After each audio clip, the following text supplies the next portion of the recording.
Ahora, usted no se puede meter en la iglesia de Venezuela si no se hace venezolano. Así que si usted decide ir, es con la condición de hacerse venezolano y que más nunca va a regresar usted a España.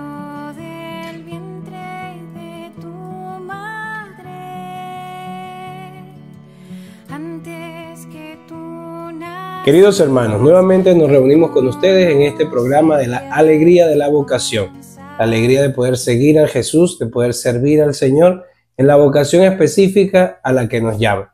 Hoy de manera muy especial tenemos con nosotros al Padre Pedro Trigo, un sacerdote español, sacerdote jesuita que ha querido compartir su experiencia de ministerio con cada uno de nosotros. Bienvenido, Padre. Muy bien.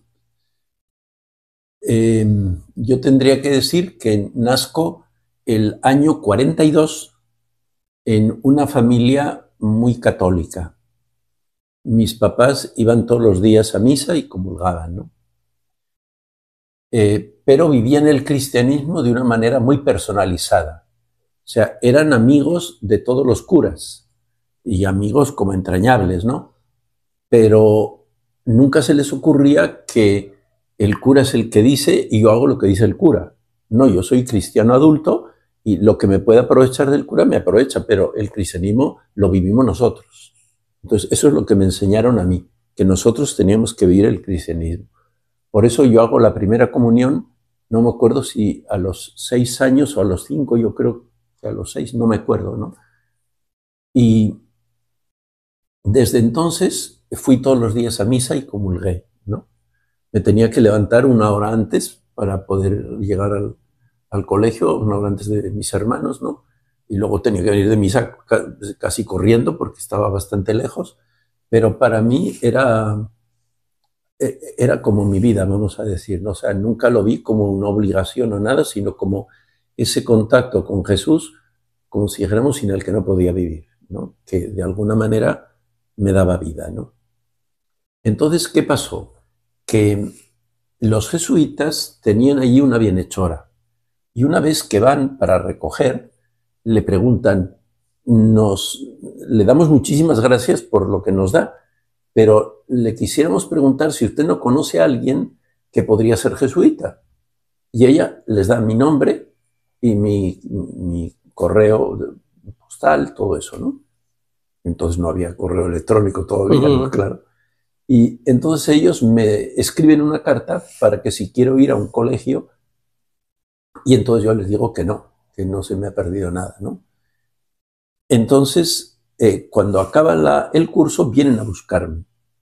Yo no estaba porque estaba veraneando en San Sebastián, que tenía allí unos tíos de mi mamá, y entonces, bueno, pues iba ahí con ellos 15 días y fueron ahí a buscarme. Y entonces yo digo, bueno, ¿qué quieren ustedes ahí que están con tanto interés, no? Y yo era muy crítico de los jesuitas, porque yo les conocía solo de la casa profesa de Bilbao, que cuando yo, como era el hermano mayor, acompañaba a mis hermanos pequeños para que fueran a la casa de mi papá, que estaba en el oeste de Vizcaya, teníamos que ir hasta Bilbao en un tren y luego en otro tren distinto, de otra estación distinta, pues ir a ese, ¿no? Y entonces yo les acompañaba hasta Bilbao y les dejaba allí. Pero como había bastante tiempo, iban a oír misa a donde los jesuitas. Y me parecía que era la gente de la JAI. Y mi papá estaba en las conferencias de San Vicente Paúl. Esas era solo para adultos, pero a mí me dejaban ir el domingo para visitar, que iban a llevar cosas a las casas de gente pobre, ¿no? Y yo desde entonces conservé toda esa cosa de que los pobres son los predilectos de Dios, ¿no? Y entonces, claro, pues yo le dije, no, yo no quiero ser jesuita por esa razón. Porque yo los he visto como que están muy, o sea, que son del siglo XX, pero que no le siguen a Jesús, porque eso no es. Entonces ellos me dijeron, mira, te pedimos un favor, ¿no?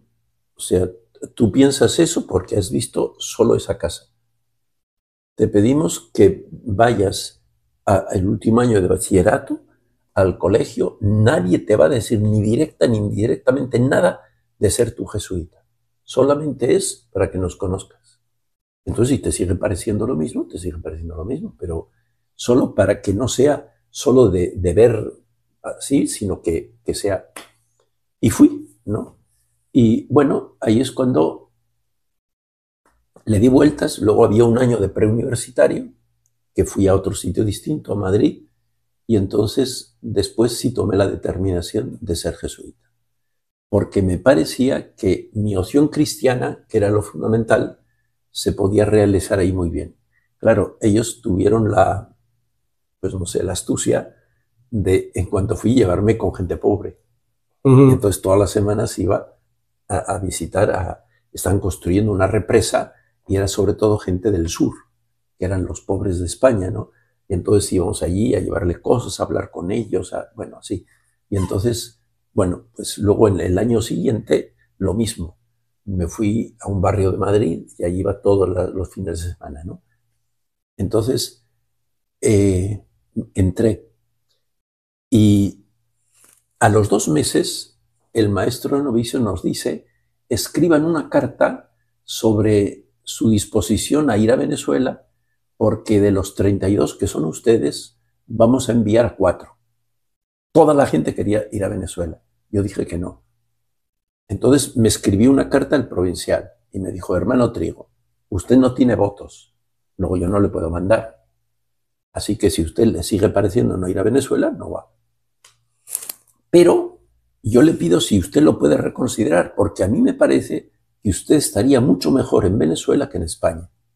Claro, se ve que el maestro novicio lo había dicho, porque yo no le conocía a él, que yo era muy crítico de los jesuitas de España. Entonces, claro, o sea, yo estoy seguro que si me hubiera quedado en España, no sería jesuita. Entonces le vuelvo a escribir una carta y le digo: mire, yo le había dicho que no, porque yo no puedo con el calor. Ahora lo que no puedo es con el frío. Fíjate tú cómo son las cosas. Pero como sé que hay, porque estudiamos nosotros en sexto de bachillerato, geografía económica. Yo me sabía las cosas de Venezuela así. Y entonces, tal como se decía en España, hay 3 provincias en vez de estados, ¿no?, que están por los Andes. Tendrán ahí alguna casa los jesuitas, ahí hará más frío, entonces no tengo ningún rollo.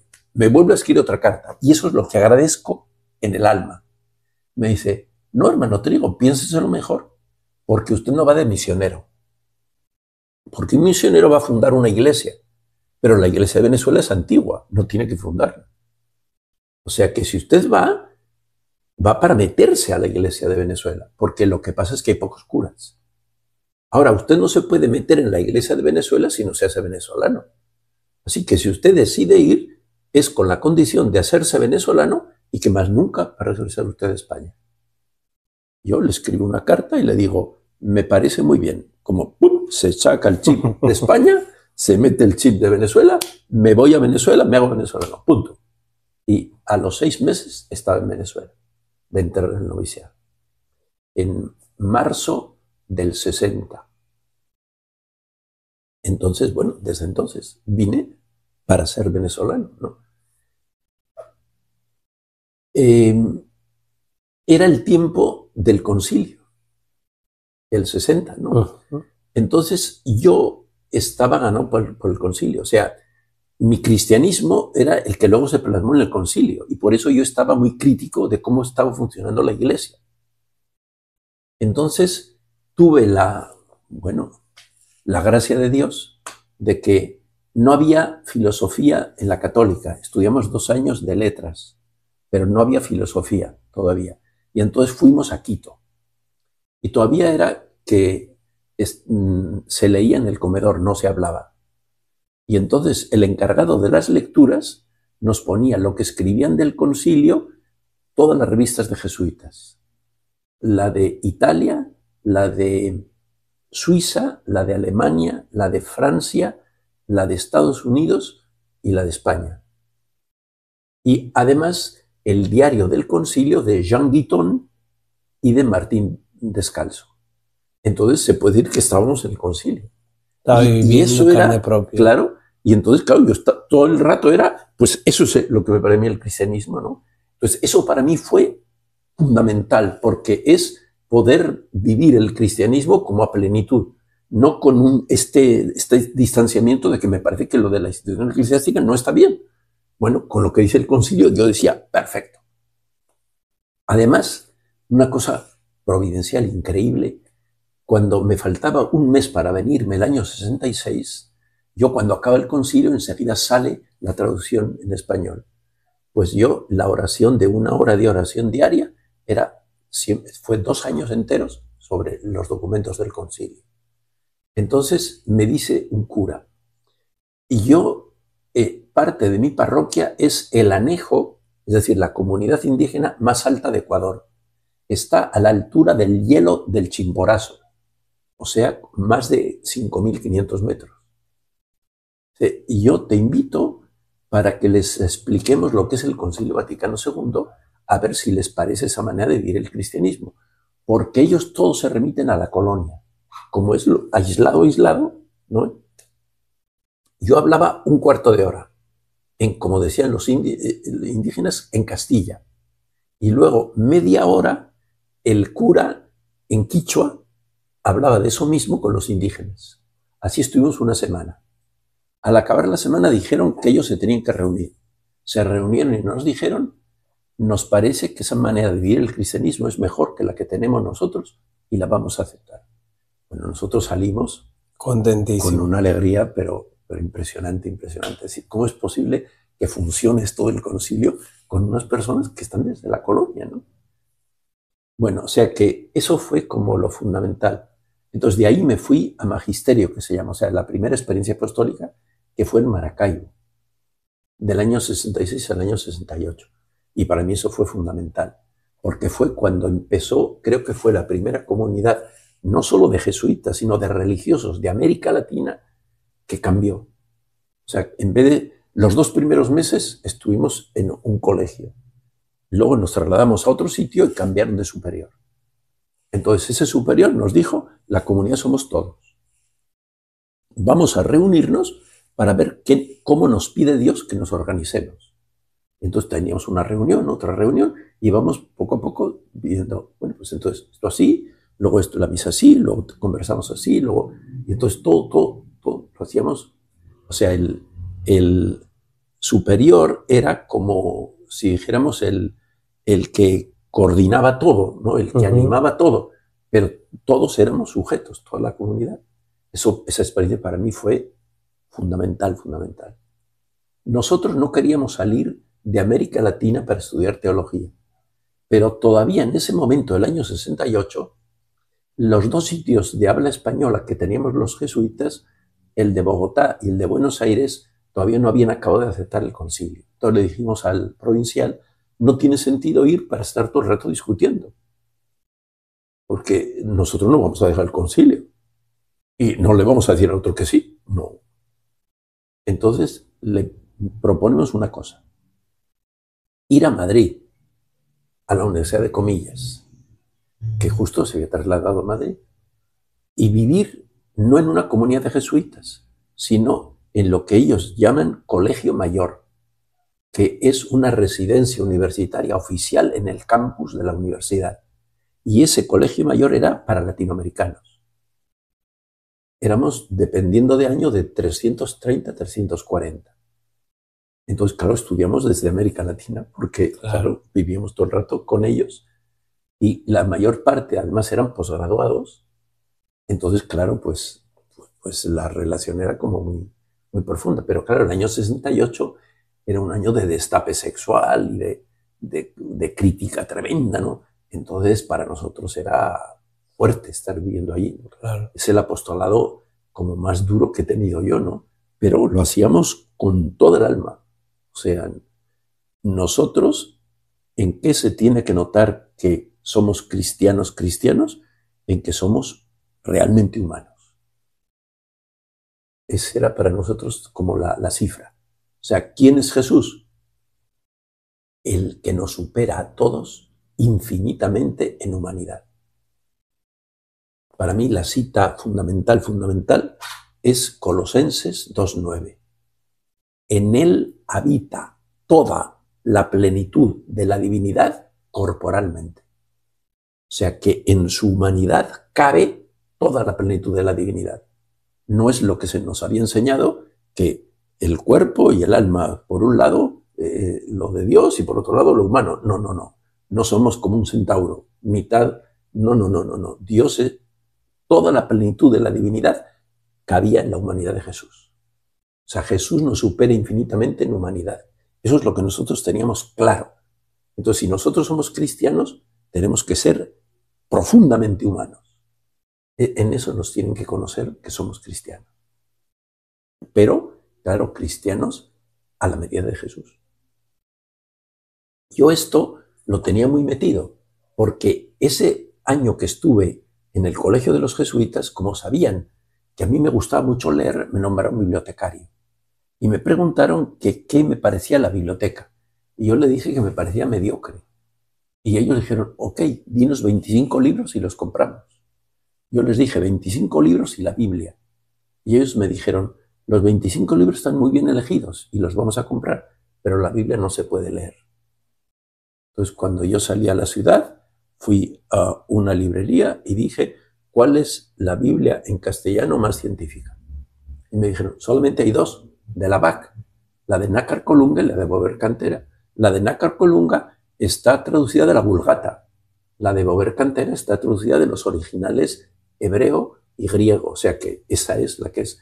Me la compré y en esas vacaciones, 4 horas diarias, me la leí completa.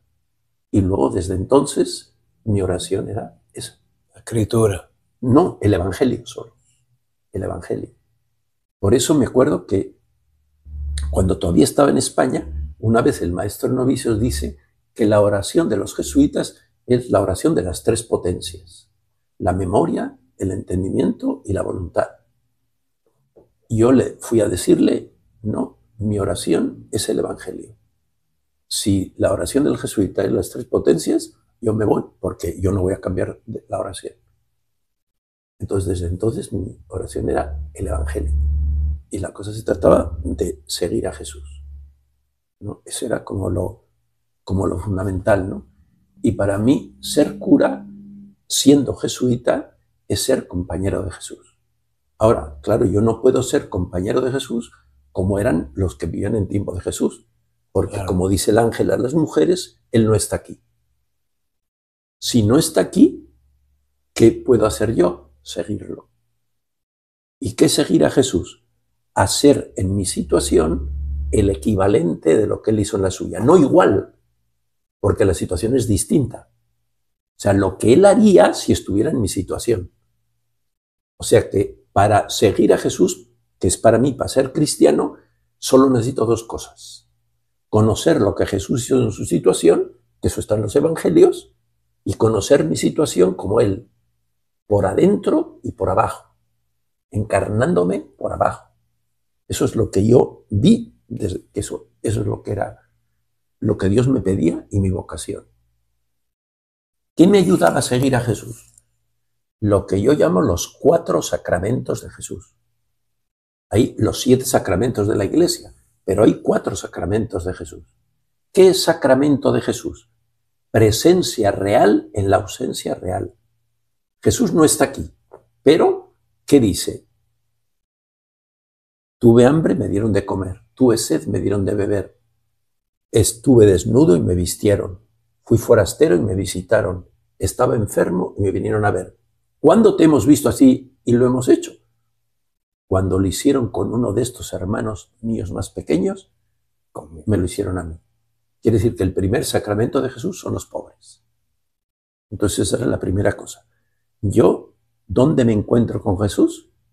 En los pobres, si voy con el mismo espíritu de Jesús. Segundo sacramento.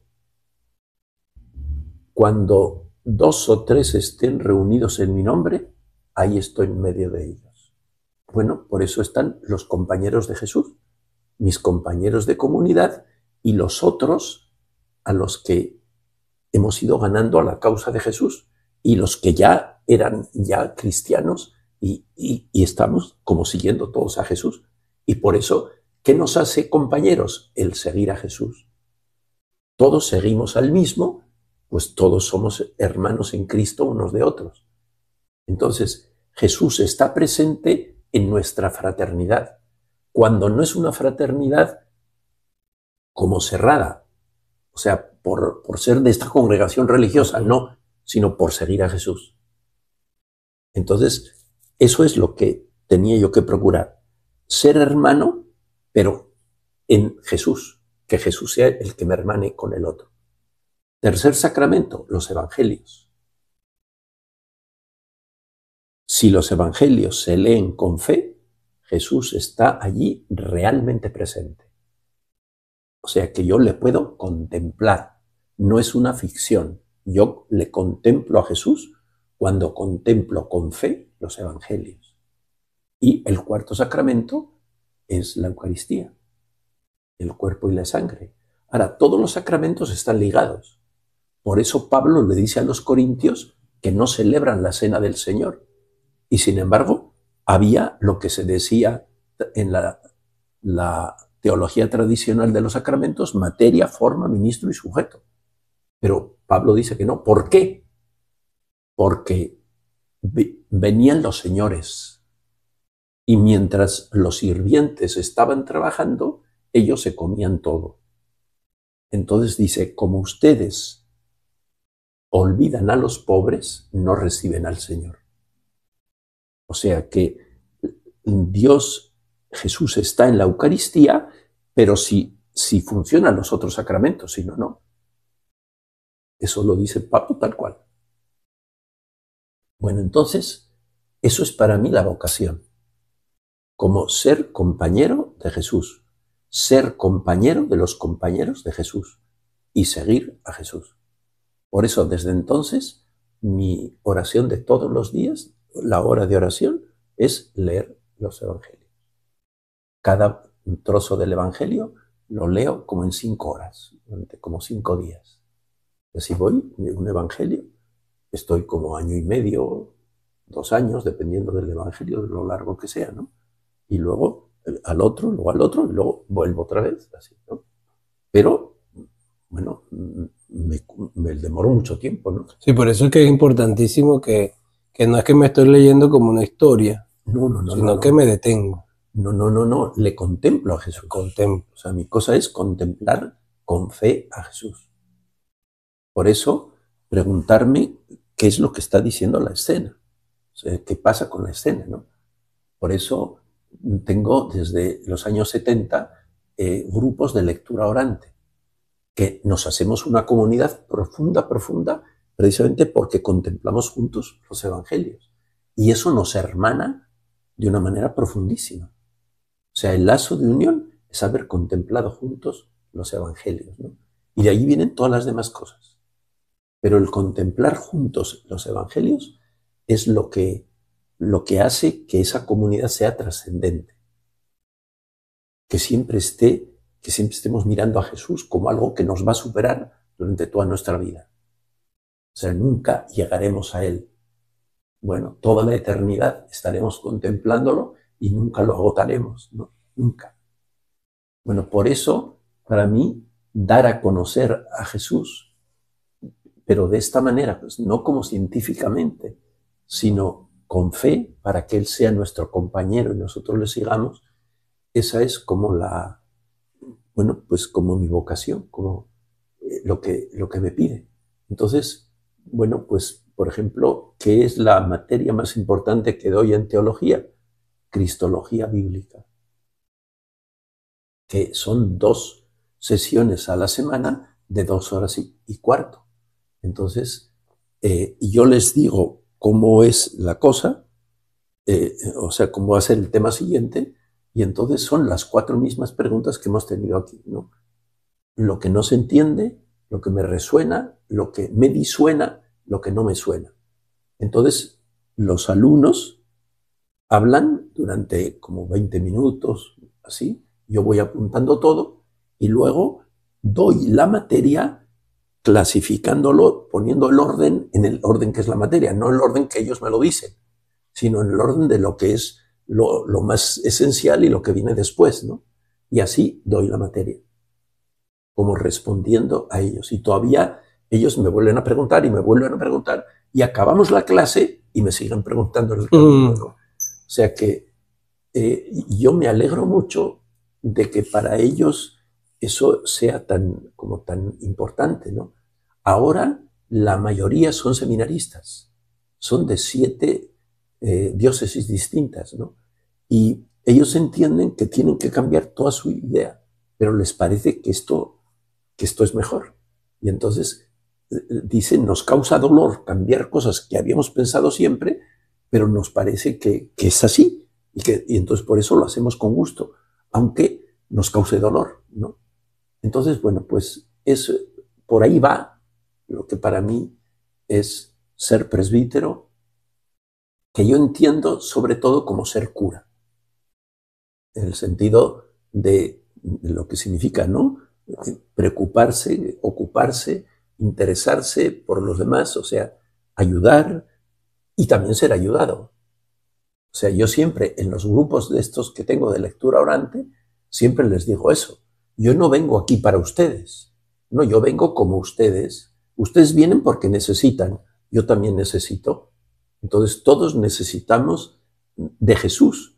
Entonces, todos nos hermanamos en Jesús.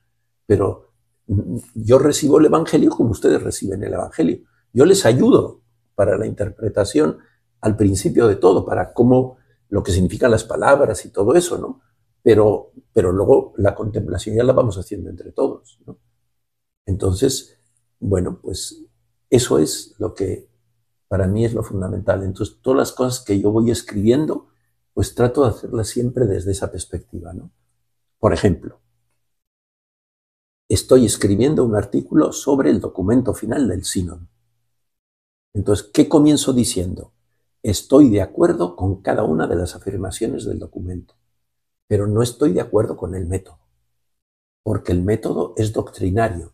O sea, esto es así, aunque no se realiza del todo. Esto es así, aunque no se realiza del todo. Ese no tendría que ser el método. Si somos cristianos, el método tenía que ser cómo vivió Jesús la sinodalidad y cómo la fomentó con los demás. Ese tenía que ser el método, porque somos cristianos. O sea, lo fundamental para nosotros es lo de Jesús. Entonces, claro, ¿qué es lo primero que tengo que ver yo? Lo que Jesús pensaba de la sinodalidad, lo que Jesús hacía de la sinodalidad y luego lo que la iglesia primitiva, la que está en el Nuevo Testamento, cómo vivió la sinodalidad, cuáles eran las dificultades que tuvieron. Por ejemplo, Pablo pone muchas y también en los Hechos. Bueno, pues ver eso. Después de ver eso, la segunda parte sería cómo vivimos hoy la sinodalidad, cuáles son nuestras fortalezas y cuáles son las debilidades, porque solo apoyándonos en las fortalezas podemos superar las debilidades. Entonces, todo lo que dice el documento estoy de acuerdo, pero lo tenían que haber ordenado de esta manera. Y aparece como 30 veces que todo tiene que nacer del Evangelio, pero el documento no nace del Evangelio, entonces es una contradicción. O sea, dice lo que tenemos que hacer, pero el documento no lo hace. Entonces, eso es lo que yo trato, o sea, ¿por qué yo me he fijado en eso? Bueno, pues porque para mí todo nace de eso. O sea, mi Jesús no es mi Jesús, sino quiero que sea Jesús de Nazaret, el de los evangelios. Y por eso siempre estoy como volviéndome a Él, sabiendo que siempre me supera, que nunca, como si dijéramos, lo agarro, porque me supera, no cabe en mí, él es más que yo. Por eso siempre estoy contemplándolo y nunca acabo de contemplarlo. Y eso es lo que transmito a los demás porque me parece que es lo más grande que puedo dar. No hay nada tan humano como Jesús de Nazaret, pero lo veo de esa manera. No lo veo de una manera doctrinaria, sino Jesús de Nazaret, eso tiene en su humanidad, cabe toda la plenitud de la divinidad. Por eso su humanidad es tan desbordante, ¿no? Bonito cuando usted decía que todo Jesús no cabe en nosotros, pero anteriormente había dicho, y eso es lo que me estremece un poquito en este momento, decía, pero en Jesús cabemos todo, todo en su humanidad cabe todo, cabe la divinidad, cabe cada uno de nosotros, Y eso pues es lo que realmente nos impulsa cada día a poder, Claro. poder enseñarlo, ¿no? Mostrarlo con nuestras acciones, con nuestras Así es. palabras. Ahora vamos a jugar un jueguito, padre. Yo voy a decir algunos nombres de algunas personas, santos y personas que conocemos, y usted nos dice lo primero que se le ocurra de esta persona. Así como que alguna cualidad, algún pensamiento, alguna anécdota, ¿no? Por ejemplo, podríamos pensar en San Ignacio de Loyola.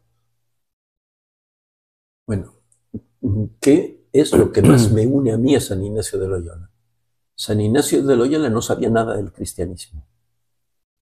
Cuando tiene la herida, pide leer libros de caballería para seguir alimentando la pasión que él tenía de ser un caballero en la sociedad, un héroe de la sociedad, ¿no? Entonces, ¿qué le dice su hermano? Pues porque el asunto es que le cayó una bala de cañón, esas que son así redondas, entre las dos rodillas, pero mucho más una que la otra. Entonces, ya todo el cuerpo, al periodo estuvo para morirse, pero ya todo el cuerpo sano, pero la rodilla esta todavía no. Entonces tuvo que estar varios meses, todo sano, pero sin poder andar. Entonces, por eso la necesidad de leer, no iba a estar todo el rato mirando a la pared, ¿no? Entonces, dijeron, tenemos solo un libro sobre la vida de Jesús, que es el que hizo el libro, ligó un evangelio con otro para solo con palabras del evangelio componer una vida de Jesús. Y luego otro de vidas de santos. Así pues, él se pasó meses y meses y meses leyendo eso. Y le hizo tanta impresión que escribió 300 páginas de lo que le había impresionado de esa vida de Jesús. Y por eso los ejercicios contienen 52 contemplaciones de la vida de Jesús. O sea, ¿qué es el cristianismo de San Ignacio? Pues seguir a Jesús, obviamente. O sea, es algo totalmente de Dios, que el único libro que hubiera fuera de los evangelios. Entonces, claro, en eso yo digo, fíjate tú, aquí nos parecemos, pero totalmente, Muchísimo. ¿no? Entonces, eso a mí me da como mucha alegría, que Dios haya tenido como esa providencia tan grande con él, de manera que todo lo de los ejercicios nazca precisamente de eso, ¿no? Porque claro, ¿qué se dio cuenta él? Yo quiero servir a un señor que es más que conde, más que duque, o sea, que es un príncipe, ¿no? Y luego, claro, cuando ve lo de Jesús, dice, pues más señor que Jesús, imposible. Y luego ve los caballeros. Y claro, ve las vidas de los santos y dice, pues estos son los caballeros a lo divino. Entonces no necesito otra cosa. Estos son los que han seguido a Jesús. Entonces, bueno, pues ahí hay una unión pues enorme, enorme. Entonces, bueno, pues para mí, este señor ha ido mucho más adelante que yo, ha sido mucho más congruente que yo, pero nos une la pasión por Jesús. Pensemos, por ejemplo, en San Monseñor Oscar Romero. De Monseñor, de Oscar Romero, también me parece como algo muy grande como la unión entre Jesús y el pueblo. O sea, él era todo de Jesús, pero por eso era todo de la gente. Y por eso, bueno, pues las homilías, toda la gente, o sea, se sentía totalmente identificado y estremecido por lo que él decía, ¿no? Porque veía que lo que él decía era real, o sea, que no eran palabras, que no eran conceptos, sino que eran realidades, ¿no?